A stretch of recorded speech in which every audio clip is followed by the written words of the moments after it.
হে মালিক, তুমি আমাদের রক্ষাকারী, তুমি আমাদের রিজিক দাতা।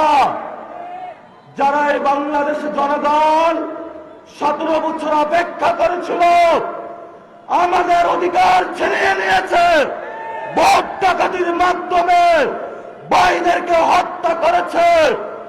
আশার মালিক, তোমার মালিকের বিচারে আমরা বিচার রেখে গেলাম।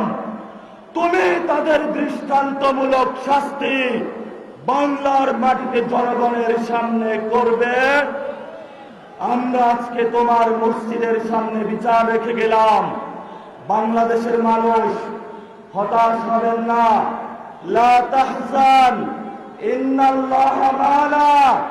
আল্লাহ আমাদের সাথে আছেন, শক্তিমান, ভয় নাই, জয় করব আমরা ইনশাআল্লাহ। দ্বিগুণ হয়ে পার্লামেন্টে যাব।